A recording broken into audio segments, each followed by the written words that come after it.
ទ័ពភូមិន្ទថៃបញ្ជាក់ថាថៃមានគម្រោងជាមុនក្នុងការវាយដណ្ដើមទឹកដីពីកម្ពុជាក្នុងសេចក្តីថ្លែងការណ៍កាលពីយប់ថ្ងៃទី18ខែកុម្ភៈឆ្នាំ2026ដែលផ្សាយតាមគេហទំព័រផ្លូវការរបស់កងទ័ពជើងគោកថៃលោកឧត្តមសេនីយ៍តូវិនថៃស៊ូវ៉ារ៉េអ្នកនាំពាក្យកងទ័ពភូមិន្ទថៃ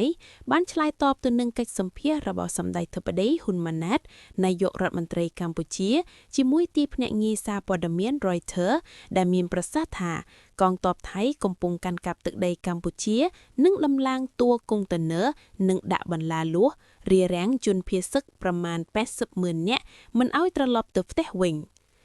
លោកឧត្តមសេនីយ៍តូវិនថៃស៊ូវ៉ារ៉េបានឆ្លើយតបថា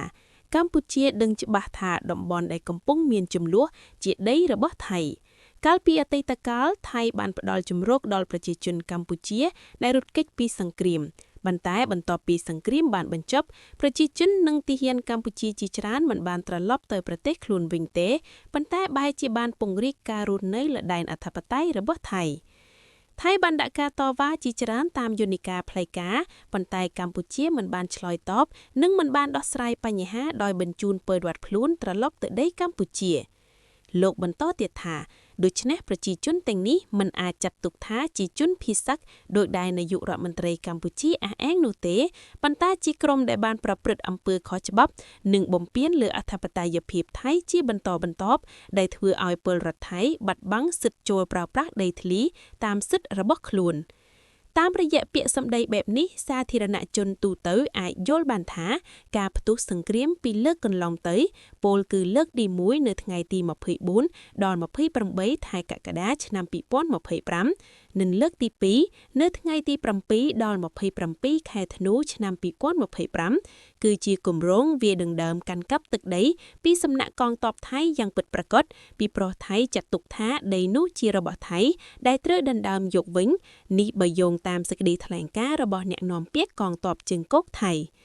ការអះអាងនេះពិតជាសាកហេតុផលណាស់ពីព្រោះការវាយលើកទី1ថៃមិនអាចដណ្ដើមកាន់កាប់ទីតាំងទាំងនោះតាមបំណងបានទេនៅពេលបទឈប់ឆាងលើកទី1ចូលជាធរមាននៅពាក់កណ្ដាលអាធ្រាត្រថ្ងៃទី28ខែកក្កដាឆ្នាំ2025ដោយសារគោលដៅរបស់ខ្លួនមិនបានសម្រេចទើបភាគីថៃបំពេញបទឈប់ឆាងនិងបាការវាយប្រហារជាលើកទី2នៅថ្ងៃទី7ធ្នូរហូតដល់បទឈប់ឆាងទី2ចូលជាធរមានកាលពីវេលាម៉ោង12ថ្ងៃត្រង់ថ្ងៃទី27ខែធ្នូឆ្នាំ2025បន្ទាប់ពីបានកាន់កាប់ដោយបំណងរួចហើយថៃបានវាយបំផ្លាញចោលទាំងអស់នៅផ្ទះសម្បែងរបស់ពលរដ្ឋខ្មែរនិងលួចទ្រព្យសម្បត្តិគ្មានសល់ទាំងបំផ្លាញទីសក្ការៈផ្សេងៗក្នុងទីតាំងទាំងនោះគ្មានសល់